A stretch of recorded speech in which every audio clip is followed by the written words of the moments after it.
Hi there, I'm Dave Birss. I'm the author of How to Get to Great Ideas, available in all good bookshops and all good Amazons. So, in the process of writing this book, I kind of overshot by about 20,000 words or so, and I had to remove it to get the book down to size. So, I've started sharing some of these chunks that I still think are valuable and important to talk about. And today, I want to share with you a section about altered states. This is the original manuscript here. You can still see the sort of red lines and markings that I've been using to try and kick this into shape. So this might be controversial, it might upset some people, but I still think it's something that's important to talk about. Throughout history, humans have been taking all kinds of substances to change their mental states. These stimulants, relaxants, or psychotropics go in and out of fashion over time. Opium was publicly available in Victorian times and a perfectly acceptable recreational elixir. These days, we're seeing a relaxation of attitudes towards marijuana.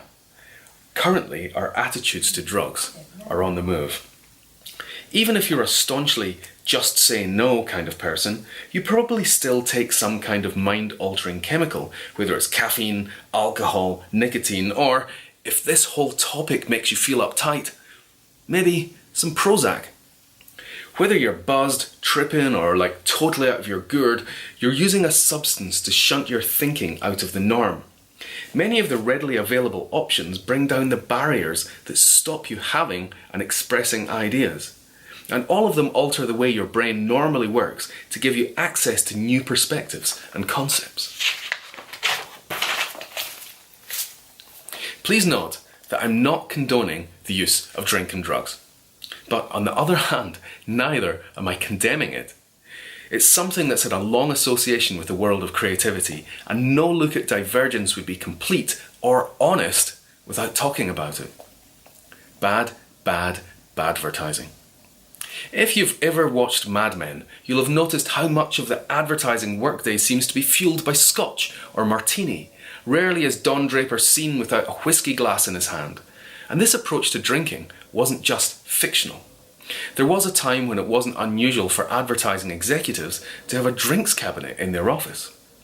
These were very different days, and I feel fortunate to have caught the tail end of them.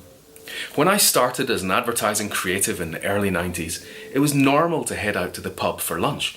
Sometimes we returned to the office, sometimes we didn't. Drinking beer was almost part of our job description, and the agency bosses would often join us for a lunchtime tipple. We weren't avoiding work. In fact, it was quite the opposite.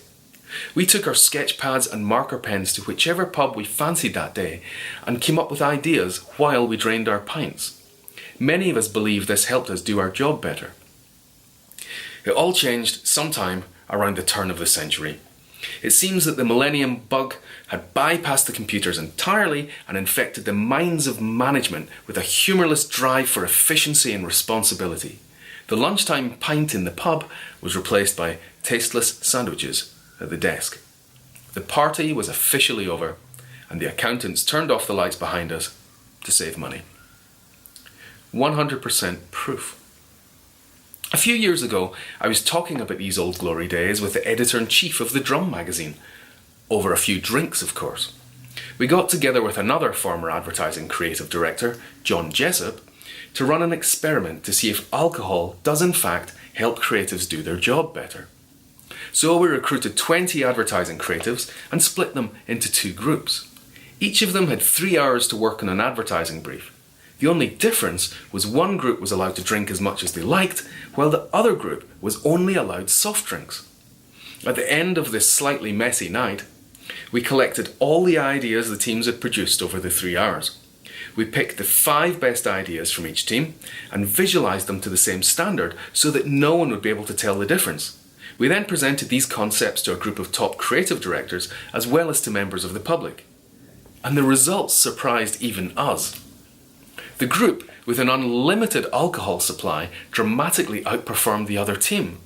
They came up with 4 out of the 5 top ideas. They produced more ideas overall, and they produced ideas more consistently throughout the test.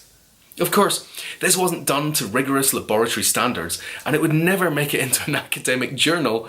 It was more about fun than verifiable statistics, but if there are any university researchers out there who want to run the experiment under more stringent conditions, I'd love to talk.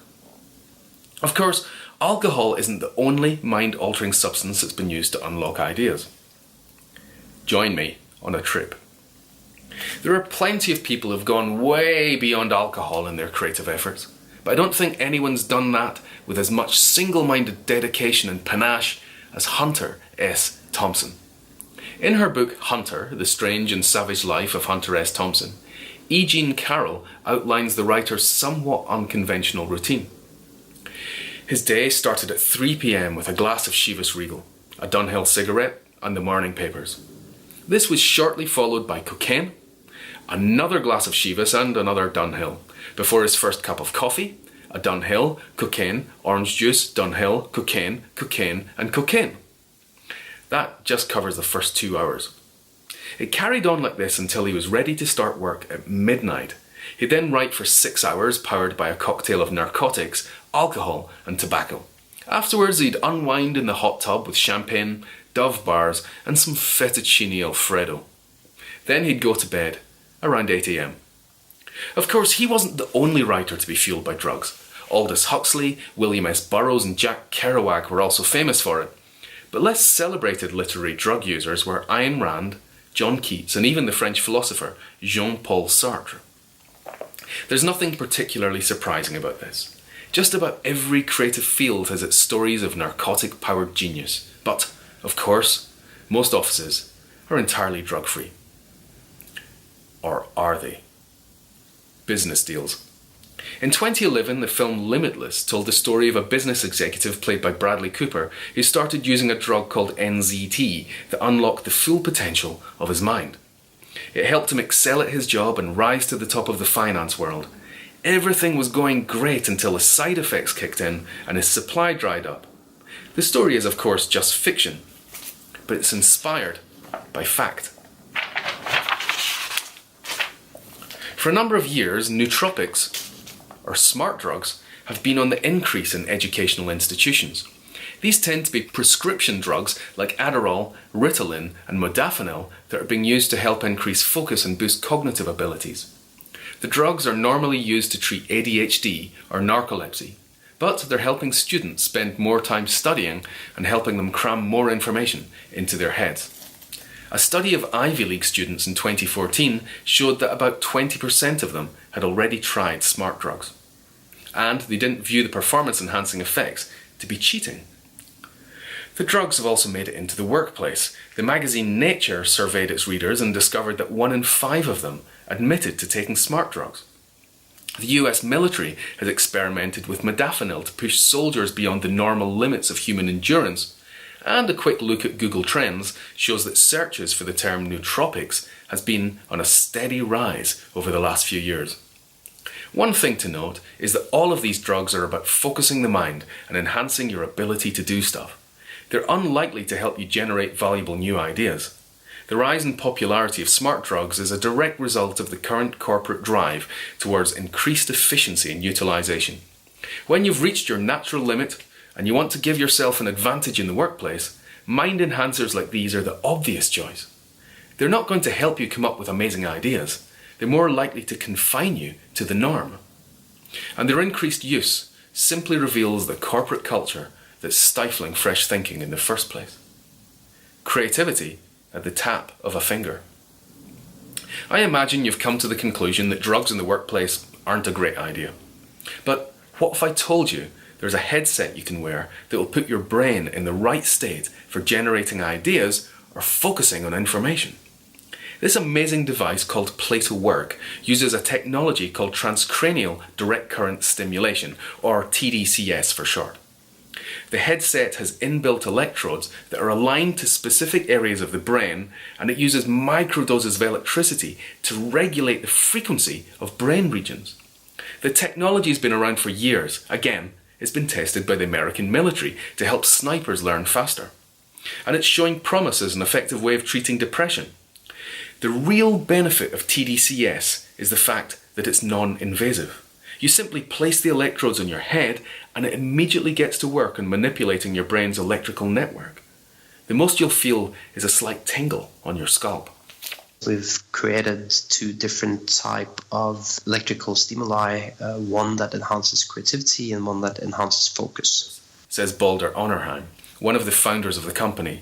Having scanned the brains of professional thinkers, the device uses electricity to nudge the brain into the optimal state. It does that by increasing activity in some brain areas and reducing it in others. There's a region in the back of the head called the preconeus, which is where actually most of our dreams take place, but also where you get all type of thought-independent stimuli, meaning information you didn't ask for.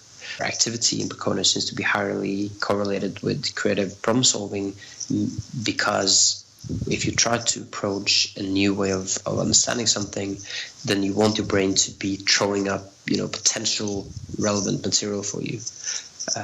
While opposite, if you want to be focused on the task, you don't want to think about, dinner or calling your mom or whatever other type of unwanted thoughts that might pop up in this preconeus region.